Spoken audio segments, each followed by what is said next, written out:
ఇప్పుడు కేవలం 7999 up to 10 kgs వరకు బరువు తగ్గి అధిక బరువు నుంచి వచ్చే ప్రధాన సమస్యలను దూరం చేసుకోండి.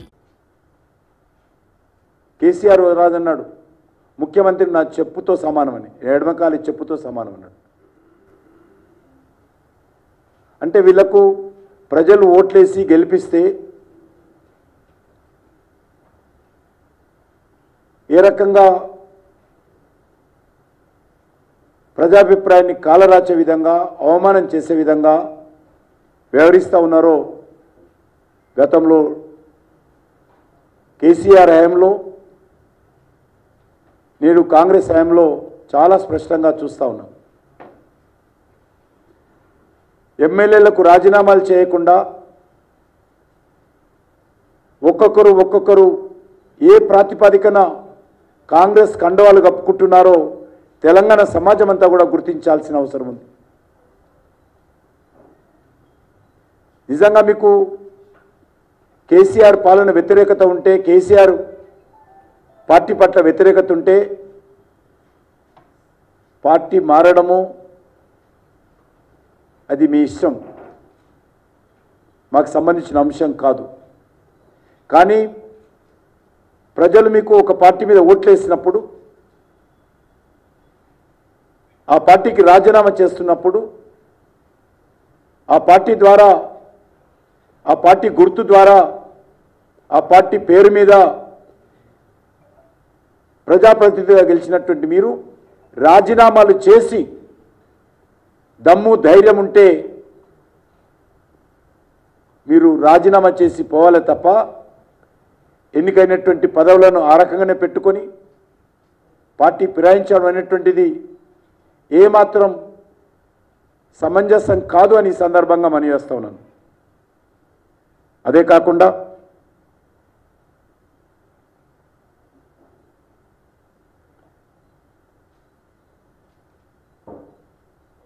టీఆర్ఎస్ ప్రభుత్వ హయాంలో జరిగినటువంటి ఫోన్ ట్యాపింగ్ వ్యవహారం పైన జరుగుతున్నటువంటి విచారణలో అనేక భయంకరమైనటువంటి అంశాలు ఈరోజు పత్రికల్లో వస్తూ ఉన్నాయి. ఇది చాలా తీవ్రమైనటువంటి అంశం. ఇది అధికారాన్ని అడ్డం పెట్టుకొని పూర్తిగా బీఆర్ఎస్ ప్రభుత్వము, కేసీఆర్ కుటుంబము ఏ రకంగా బరి తెగించి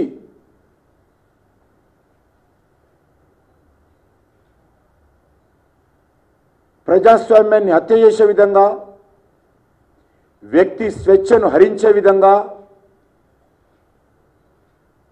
వివరించిందో వార్తలు చూస్తే నిజంగా తెలంగాణ సమాజం కానీ యావత్ దేశం కానీ ఆశ్చర్యపోతూ ఉంది.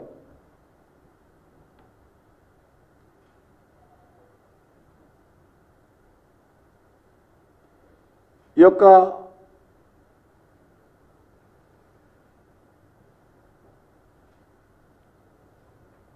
ఫోన్ ట్యాపింగ్ వ్యవహారంలో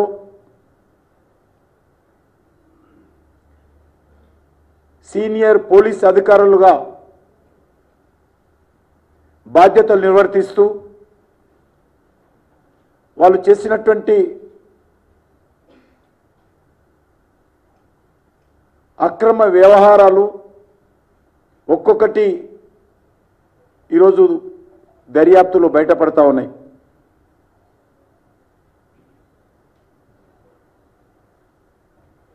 చాలామంది అధికారులు ఇప్పటికే అరెస్ట్ అయ్యారు.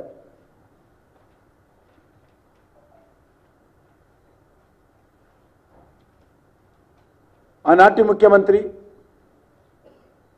రిటైర్ అయినటువంటి అధికారులకు ఇంటెలిజెన్స్ చీఫ్గా నియమించి వారి నేతృత్వంలో ఈ యొక్క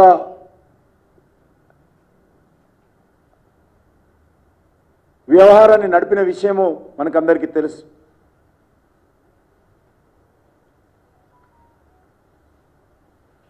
ఈ కేసు ఆషామాషి కేసు కాదు, ఇది చాలా తీవ్రమైనటువంటి వ్యవహారము.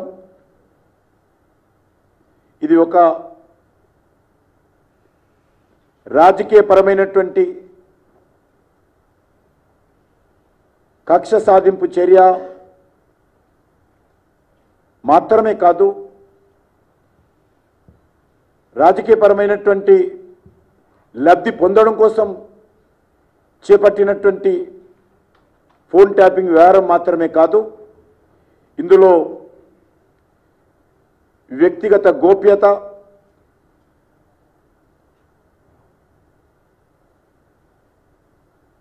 వ్యక్తులకు సంబంధించినటువంటి గౌరవము, సంబంధించినటువంటి నియమాల ఉల్లంఘన కూడా చాలా స్పష్టంగా జరిగింది.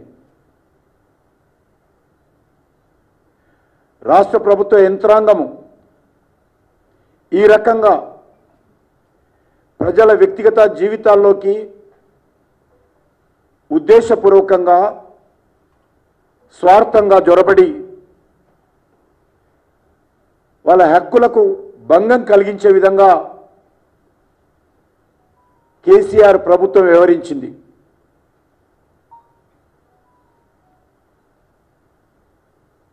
రెండు 2018 శాసనసభ ఎన్నికల్లో, 2019 పార్లమెంట్ ఎన్నికల్లో, ఆ తర్వాత జరిగినటువంటి దుబ్బాక శాసనసభ ఎన్నికల్లో, హుజూరాబాద్ శాసనసభ ఎన్నికల్లో, మునుగోడు శాసనసభ ఎన్నికల్లో, ఆ మధ్యలో జరిగినటువంటి మున్సిపల్ కార్పొరేషన్ ఎన్నికల్లో పూర్తిగా బీఆర్ఎస్ ప్రభుత్వము, కేసీఆర్ ప్రభుత్వము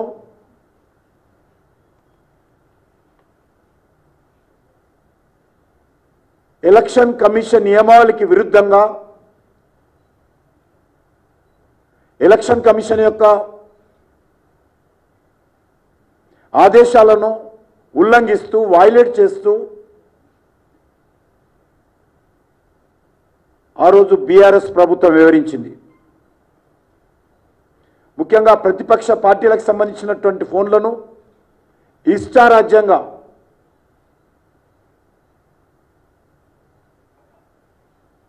అక్రమ పద్ధతిలో ఫోన్ ట్యాపింగ్ చేయడం జరిగింది. మీకు తెలుసు, 2020 అక్టోబర్లో జరిగినటువంటి దుబ్బాక ఉప ఎన్నికల్లో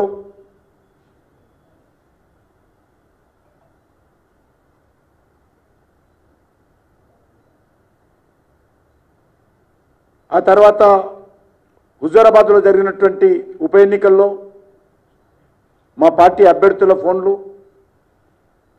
మునుగోడులో జరిగినటువంటి ఉప ఎన్నికల్లో కూడా మా పార్టీ నాయకుల ఫోన్లు ట్యాప్ చేసినట్టు ఈరోజు పోలీసులు నివేదికలో తెలుస్తూ ఉంది.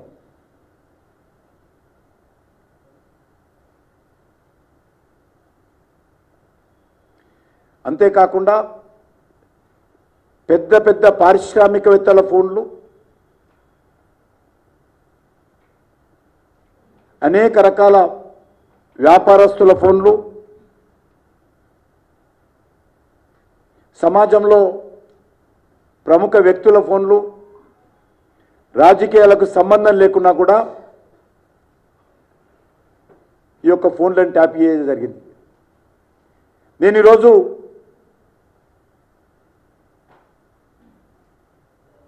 ఈ విషయం పైన ఆనాటి ముఖ్యమంత్రిని ప్రశ్నిస్తా ఉన్నాను. దీనికి కారణం ఎవరని అడుగుతా ఉన్నాను.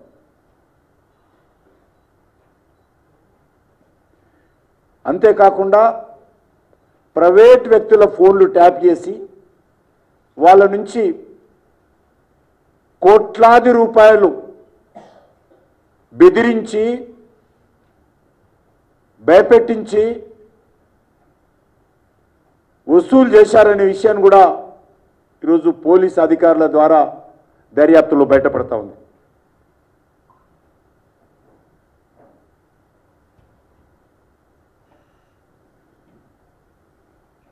కొన్ని ఆనాటి ప్రభుత్వ పరంగా కూడా బెదిరించి ఫోన్ ట్యాపింగ్ల ద్వారా టీఆర్ఎస్ పార్టీ పెద్ద ఎత్తున డబ్బులు వసూలు చేసినట్టు కూడా తెలుస్తూ ఉంది.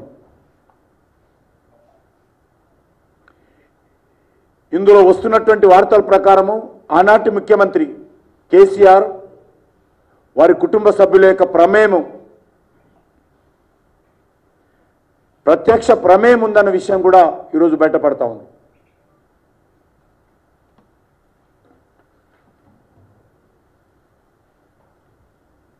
ఇది చాలా తీవ్రమైనటువంటి అంశము. దీని ఫలితాలు కూడా చాలా తీవ్రంగా ఉంటాయి.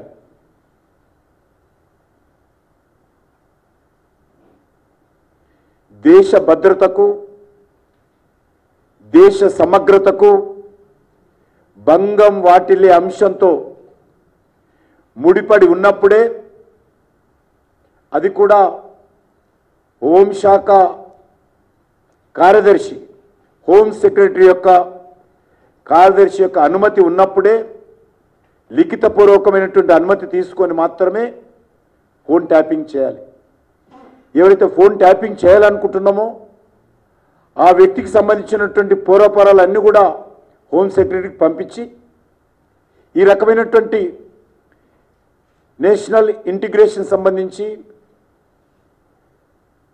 సెక్యూరిటీకి సంబంధించి ఈ వ్యక్తితో ప్రమాదం ఉంది, వీరు చేస్తున్నటువంటి ప్రయత్నాలు ఇంకా లోతుగా దర్యాప్తు చేయాల్సిన అవసరం ఉంది, కాబట్టి ఈ వ్యక్తి ఫోన్ ట్యాపింగ్ చేస్తామని చెప్పి ముందస్తు అనుమతి తీసుకున్న తర్వాతనే ఫోన్ ట్యాపింగ్ చేయాలి. ఆ తర్వాత హోమ్ సెక్రటరీకి మళ్ళీ ఏమి తెలుసుకున్నారో ఫోన్ ట్యాపింగ్ ద్వారా ఆ వివరాలన్నీ లిఖితపూర్వకంగా హోమ్ సెక్రటరీకి సమర్పించాలి. కానీ ఇదేమి కూడా కేసీఆర్ రాజ్యంలో జరగలే. ఇది ఒక నిజాం రాజ్యంగా జరిగింది. ఆయన నిజాం రాజులాగా ప్రజాస్వామ్యాన్ని కానీ చట్టాలను కానీ న్యాయస్థానాలను కానీ కనీసం గౌరవించకుండా